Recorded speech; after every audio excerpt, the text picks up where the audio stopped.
할렐루야. 오늘 성경 통독 제19일째입니다. 오늘은 출애굽기 13장에서 16장까지 살펴보겠습니다. 출애굽기 13장에서 16장까지는 하나님의 구원을 입은 그런 하나님의 백성들이 이집트에서 해방되어서 시내산으로 가는 그런 여정이 기록되어져 있습니다.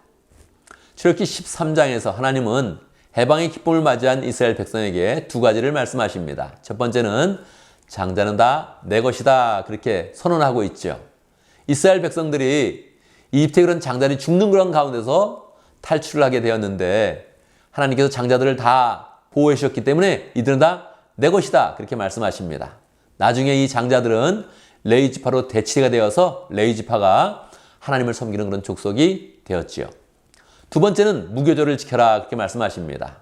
하나님께서 먼저 6월절의 그런 예식을 제정해 주셨는데 6월절은 하루니까 이 하루 가지고는 부족하다. 그래서 6월절에 이어서 일주일 동안 무교병을 먹으면서 하나님의 구원을 기뻐하라, 이렇게 말씀해 주셨습니다.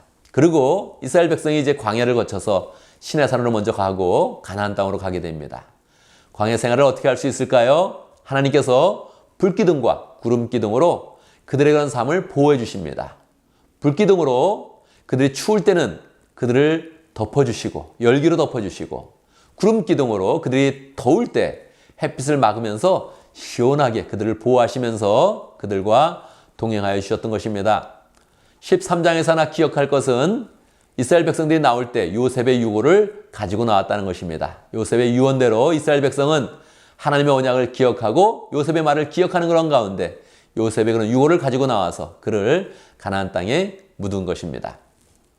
14장에서 이제 이스라엘 백성들이 바로 가나안으로 들어가지 않고 시내산으로 가는 그런 여정이 있으니까 그들은 홍해를 앞에 두게 되는 것입니다. 이때 이스라엘 백성이 홍해에 막혀 있는 것을 알고 이집트 왕 바로와 군사들이 그들을 추격을 합니다.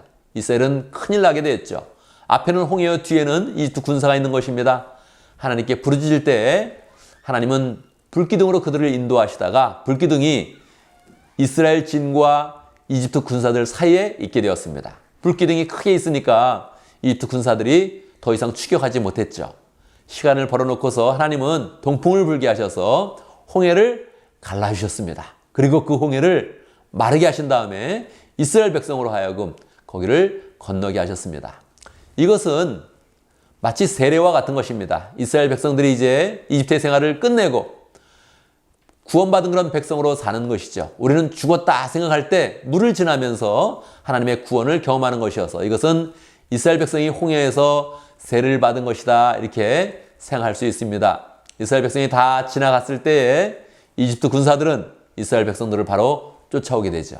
그러나 이스라엘 백성이 다 지나가고 이집트 백성들이 홍해로 들어왔을 때 하나님은 물이 합쳐지게 되어서 이집트 군사들이 다 거기서 죽게 되는 것입니다. 왜 이런 일을 하셨을까요? 이스라엘 백성들이 광야에 있을 때 이집트 군사들이 그들을 괴롭히지 못하고 다시 추격하지 못하도록 하나님은 여기서 다 모든 것을 정리해 주시는 것입니다. 이스라엘 백성들이 죽은 줄 알았다가 이렇게 살게 되었을 때 하나님의 큰 구원을 경험하게 됐을 때 얼마나 기뻤겠습니까? 그래서 출애굽기 15장에서는 하나님을 향한 그런 찬양이 길게 기록되어져 있습니다. 모세와 이스라엘 백성들이 먼저 크게 찬양을 하고 모세의 그런 누나 미리암이 예언자의 그런 역할을 하면서 이스라엘 여인들을 다 몰고서 소고를 치면서 크게 찬양하는 그런 모습이 길게 기록되어져 있습니다. 그런데 여러분, 그들이 구원을 경험했는데 3일이 되지 못해서 그들은 불평합니다. 왜 그랬을까요? 광야에서 물이 없었기 때문에 그러합니다. 물이 없이 어떻게 살 수 있겠습니까? 광야길에서 목마르고 물이 없이 살게 되니까 그들이 두려움이 닥친 것입니다. 그래서 모세와 아론을 막 원망을 하죠. 그때 마라라는 그런 지역에서 마라의 그런 우물을 만나게 되었는데 물을 먹으니까 썼습니다. 더 막 불평을 하는 것입니다. 그때 모세가 기도하는 그런 가운데 하나님의 그런 지시대로 한 나무를 마라에 던졌더니 그 물이 달아지면서 그 모든 그런 사람들이 물을 먹을 수 있게 되었습니다. 이제 16장에서 그들이 이제 광야 생활을 계속하면서 시내산으로 가게 됩니다. 이제 15일이 지나게 되었는데요. 이제 물은 해결이 되었고 물도 담아서 먹고 있는데 양식이 떨어지는 것입니다. 처음에 들고 왔던 그런 양식이 없어지는 것이죠. 데리고 왔던 그런 가축도 잡아먹었겠죠. 그렇지만 광야에서 계속 있게 되면 양식이 부족하게 된 것입니다. 그들이 또 불평을 하게 되죠. 하나님께 불평하고 모세 아론에게 불평합니다. 이때 모세가 기도하니까 하나님께서 이때부터 만나를 내려주셨습니다. 만나는 하늘에서 내리는 그런 양식입니다. 하나님이 이슬을 내리듯 하늘에 양식을 내려주었는데 이 만나를 내리실 때도 하나님은 법칙을 주셨습니다. 6일간은 주시고 6일째 이틀치를 거두게 하시고 하루를 쉬면서 이때 안식일을 이들이 잘 지킬 수 있도록 인도해 주셨습니다. 이 만나를 주신 것은 신명기 8장 3절에 보면 하나님께서 말씀하십니다. 하나님께서 해석해 주시는데 내가 만나를 주신 것은 너에게 먹는 육적인 음식을 준 것이지만 너희가 나를 통해서 말씀으로 사는 것을 가르쳐 주기 위함이다. 그렇게 해석을 해 주죠.